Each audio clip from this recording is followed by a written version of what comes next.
അടുത്തതായി നിങ്ങൾക്ക് പരിചയപ്പെടുത്താൻ പോകുന്ന മൂവി ഒരു ഇറോട്ടിക് സൈക്കോളജി ത്രില്ലറാണ്. അതുകൊണ്ട് തന്നെ 18 വയസ്സിന് താഴെയുള്ളവർക്ക് ഈ സിനിമ റെക്കമെൻഡ് ചെയ്യുന്നില്ല. ഒരു സിനിമ എങ്ങനെ കണ്ടാലാണ് ഏറ്റവും ഭംഗിയായി ആസ്വദിക്കാൻ കഴിയുക എന്ന ഒരു അന്വേഷണത്തിൻ്റെ തുടക്കമാണ് ഈ മൂവി റിവ്യൂ സീരീസ്. ആക്ച്വലി ഇതിനൊരു റിവ്യൂ ആയിട്ടൊന്നും കണക്കൂട്ടണ്ട, ഒരു സിനോപ്സിസായോ ഒരു സജഷനായോ മാത്രം കണ്ടാൽ മതി. ഞാൻ പറയുന്ന കഥ കേട്ടുകൊണ്ട് നിങ്ങൾ ട്രെയിലർ ഒന്നും കാണാതെ ഈ സിനിമ കണ്ടാൽ മികച്ച ഒരു എക്സ്പീരിയൻസ് ആയിരിക്കും ലഭിക്കുക. ഒരു കൊറിയൻ സിനിമയാണ് ദി ഹാൻഡ് മെയ്ഡ്. മിക്ക പേരും കണ്ടിട്ടുള്ള, ലോകത്ത് ഒരുപാട് ഫാൻ ഫോളോവിംഗ് ഉള്ള ഓൾഡ് ബോയ് എന്ന സിനിമയുടെ സംവിധായകൻ പാക് ചാൻ വൂവിൻ്റെ സിനിമയാണ് ഇത്. കണ്ടിരിക്കുന്നവർ സിനിമയുടെ ഓരോ ഘട്ടത്തിലും കിളി പാറിയിരിക്കും എന്നുള്ളതാണ് ഈ ചിത്രത്തിൻ്റെ പ്രത്യേകത.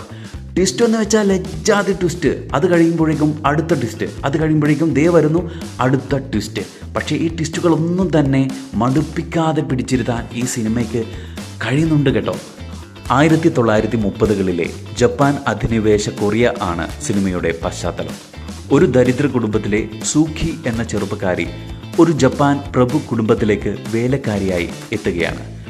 ആ പ്രഭു കുടുംബത്തിലെ അനാഥയായ ഇസൂമി ഹിഡോഗോയെ പരിചരിക്കാനാണ് സൂക്കി വരുന്നത്. ഇസൂമി മരിച്ചുപോയ ചെറിയമ്മയുടെ ഭർത്താവിൻ്റെ കൂടെയാണ് ഇപ്പോൾ താമസം. കൊസൂക്കി എന്നാണ് അയാളുടെ പേര്. ആക്ച്വലി ഇയാളൊരു കൊറിയൻകാരനാണ്. ജപ്പാൻ ഭാഷ നന്നായി വശമുള്ളതിനാൽ അയാൾ ഒരു ജപ്പാൻകാരനായി അഭിനയിക്കുകയാണ്. ജപ്പാൻ ഉദ്യോഗസ്ഥരെ സോപ്പൊക്കെ ഇട്ട് വൈകുന്നേരങ്ങളിൽ പ്രഭു കുടുംബത്തിൽ നിന്നുള്ളവരൊക്കെ വിളിച്ച് പാർട്ടിയൊക്കെ കൊടുത്ത് അയാൾ ഇങ്ങനെയൊക്കെ അങ്ങ് പോവുകയാണ്. കിളവനാണെങ്കിലും അയാൾക്ക് ഇസൂമിയെ കല്യാണം കഴിക്കാൻ താല്പര്യമുണ്ട്. അതുവഴി കണക്കില്ലാത്ത സ്വത്ത് തൻ്റെ കൈവശം എത്തും എന്ന കണക്കൂട്ടലും അയാൾക്കുണ്ട്. അതേസമയം ഫുജിവര എന്ന ചിത്രകാരനും അവളിൽ ഒരു താല്പര്യം ജനിക്കുന്നുണ്ട്.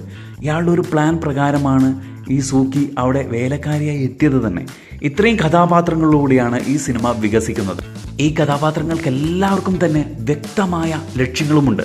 അതുകൊണ്ട് തന്നെ ഏത് സമയം ആര് എങ്ങനെ പ്രതികരിക്കും എന്നുള്ളതിന് യാതൊരു ധാരണയുമില്ല. ഇത്രയും വിവരങ്ങൾ മാത്രമേ ഈ സിനിമ കാണാൻ ആവശ്യമുള്ളൂ. കൂടുതൽ പറഞ്ഞാൽ അത് സ്പോയിലർ ആവും, അത് നിങ്ങളുടെ ആസ്വാദനത്തെ തടസ്സപ്പെടുത്തും. അതുകൊണ്ട് തന്നെ സിനിമ കാണുക, ആസ്വദിക്കുക. എല്ലാവർക്കും ഈ വീഡിയോ ഷെയർ ചെയ്ത് കൊടുക്കുക.